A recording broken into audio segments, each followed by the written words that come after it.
Video నచ్చితే subscribe చేసుకోండి. Hello everyone, as you all know me, this is Aruna. So as a part of learning English, so in this class we are going to learn certain other types of sentences, how we have to say them in English. Now as you can see, I have written some Telugu sentences on the board. So how these sentences are to be said in the English, let us learn. So what I have written actually, నాకు అలవాటు లేదు, నేను అలవాటు చేసుకోవాలి, నేను అలవాటు చేసుకున్నాను. So జనరల్గా మనం మన వాడుక భాషలో సో నాకు టీ తాగడం అలవాట్లేదు, నాకు కాఫీ తాగడం అలవాట్లేదు, నాకు ఇంట్లో పనులను చేయడం అలవాట్లేదు, నాకు హోంవర్క్ చేయడం అలవాట్లేదు. సో ఈ రకమైన సెంటెన్సెస్ని వాడుతూ ఉంటాం, ఈ రకమైన మాటల్ని మనం వాడుతూ ఉంటాము. సో అలాంటప్పుడు ఇదే సెంటెన్స్ని మనం ఇంగ్లీష్లో చెప్పాలంటే ఏ రకమైన సెంటెన్స్ని ఫ్రేమ్ చేయాలి, ఏ రకమైన వర్బ్ని యూజ్ చేయాలి, ఏ రకమైన వర్డ్స్ని యూజ్ చేయాలి, let me tell you. Now here నాకు అలవాటు లేదు అని చెప్పడానికి మనం ఉపయోగించాల్సిన sentence I am not used to. I am not used to. I am not used to అంటే నాకు ఈ పని చేయడం అలవాట్లేదు. ఏ పని అనేది సెకండరీ, ఓకేనా? అది కాఫీ తాగడమా, టీ తాగడమా, హోంవర్క్ చేయడమా, లేకపోతే ఎగ్జామ్ రాయడమా, సో అది సెకండరీ. బట్ నాకు అలవాటు లేదు అని చెప్పడానికి I am not used to do that work. I am not used to do that work. For example, just now as I said you, నాకు టీ తాగడం అలవాటు లేదు. I am not used to drinking tea. I am not used to. I am not used to drinking tea. I am not used to drinking tea. అంటే so నాకు tea తాగడం అలవాట్లేదు. ఈ రకంగా I am not used to drinking coffee. Coffee తాగడం అలవాట్లేదు. I am not used to doing the homework. I am not used to doing the homework. నాకు homework చేయడమే అలవాట్లేదు, మా ఫ్రెండ్స్ చేసిస్తారు. సో ఈ రకంగా మనం ఏ రకమైన సెంటెన్స్ చెప్పాలన్నా ఇంగ్లీష్లో నాకు అలవాటు లేదు అని ఫస్ట్ మనం తీసుకోవాల్సిన సెంటెన్స్ ఏంటి? I am not used to. I am not used to do that work. Okay, కానీ ఇక్కడ మీరు ఇంకొకటి గుర్తుపెట్టుకోవాల్సిన విషయం ఏంటంటే మనం తీసుకునే వర్బ్ ఏదైనా అది ఇంగ్ ఫామ్లో ఉండాలి. అది V1లో కానీ V2లో కానీ ఉండకూడదు. It should be in V4. అంటే V4 అంటే ఇది ఒక జెరండ్, ఇంగ్ ఫామ్లో తీసుకోవాలి. I'm not used to drinking the tea.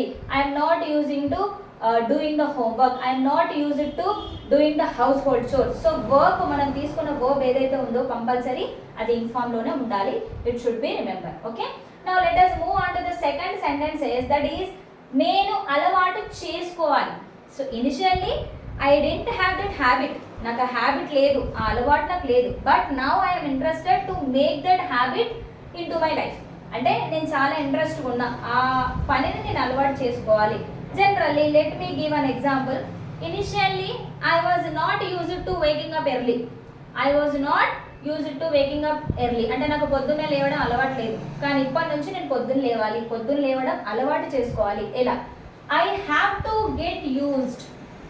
Okay, I have to get used to. I have to get used to waking up early. Waking up early. Waking up early అంటే ఒక అలవాటుని మనం చేసుకోవాలి అన్నప్పుడు I have to get used అనే సెంటెన్స్ని మనం ముందుగా తీసుకోవాలి. I have to get used. I have to get used to. ఏ పని చేయాలనుకుంటున్నామో దాన్ని మనం ఇక్కడ మళ్ళీ రాసేసుకోవాలి. Okay, I have to waking up early. I have to waking up. I have to get used to waking up early అంటే పొద్దున లేవడాన్ని నేను అలవాటు చేసుకోవాలి. పొద్దున లేవడాన్ని అలవాటు చేసుకోవాలి. నెక్స్ట్ ఇంకేంటి? జనరల్గా నాకు పేపర్ చదివే అలవాటు లేదు, బట్ పేపర్ చదవడాన్ని నేను అలవాటు చేసుకోవాలి. ఎలా చెప్పాలి? I have to get used to reading the newspaper. I have to get used to reading the newspaper.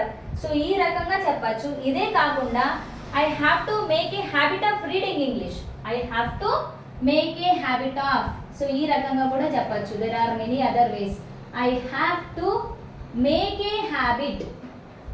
Make a habit of reading newspaper. Reading news paper, reading news paper. So ఈ రకంగా రెండు రకాలుగా కూడా చెప్పచ్చు. I have to get used to waking up early or else I have to make a habit of waking up early అని కూడా చెప్పచ్చు. So make a habit అన్న I have to get used అన్న సేమ్ మీనింగ్ వస్తుంది. ఓకేనా? Now let us move on to the other type of sentence, that is నేను అలవాటు చేసుకున్నాను. ఆల్రెడీ నేను చేసేసుకున్నాను. ఓకేనా? ఆల్రెడీ నేను ఈ మధ్య చేసుకున్నా. సో ఏ రకంగా చెప్పాలి? I got used to, I got used to waking up early. Waking up early. I got used to waking up early. So here get అన్నప్పుడు చేసుకోవాలి అంటే ఫర్దర్ ఇంకా స్టార్ట్ చేయలేదు, ముందు నేను అలవాటు చేసుకోవాలి మీన్స్ V1. కానీ ఇది ఫ్యూచర్ని కానీ ప్రెసెంట్ని కానీ చెప్తుంది. కానీ ఇక్కడ ఆల్రెడీ అలవాటు చేసుకున్నాను means it's already done. So it indicates the past action. కాబట్టి మనం గాట్ ని యూజ్ చేయాలి. I got used to waking up early. నేను పొద్దున లేవడాన్ని అలవాటు చేసుకున్నా. I got used to reading the news paper. Paper చదవడాన్ని అలవాటు చేసుకున్నా. I got used to drinking coffee. నేను టీ తాగడాన్ని అలవాటు చేసుకున్నా. ఈ రకంగా అలవాటు చేసుకోవాలి, అలవాటు చేసుకున్నాను, అలవాటే లేదు అనే సెంటెన్స్ని మనం ఇంగ్లీష్లో చెప్పాలి. సో ఇదే కాకుండా ఇంకొక రకంగా కూడా మనం సెంటెన్స్ని ఫ్రేమ్ చేయొచ్చు. I am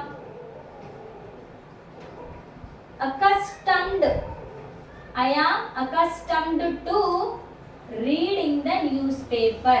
I am accustomed to reading the newspaper. So నేను అలవాటు చేసుకున్నాను reading the news paper. Accustomed అనే వర్బ్ ఇది ఒక ఫార్మల్గా ఒక ప్రొఫెషనల్గా చెప్తుంది. అంటే ప్రొఫెషనల్గా మాట్లాడేటప్పుడు మనం అకస్టమ్డ్ అనే వర్డ్ యూజ్ చేస్తే it should be formal way. అంటే అది ఫార్మల్గా మనం ఆఫీసర్స్తో మాట్లాడినప్పుడు లేదా ఏదైనా ఆఫీస్కి వెళ్ళినప్పుడు మనం మనకంటే పెద్ద సుపీరియర్స్తో మాట్లాడినప్పుడు ఈ got used to, get used to అనేది ఇన్ఫార్మల్ అంటే ఫ్రెండ్లీ నేచర్లో కామన్ వర్బ్స్ అయిపోతాయి.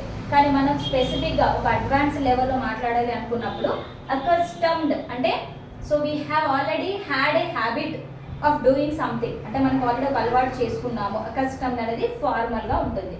Okay, so these are the sentences which you have to use when you really want to say such a type of Telugu sentences in English. Okay, I hope you have understood.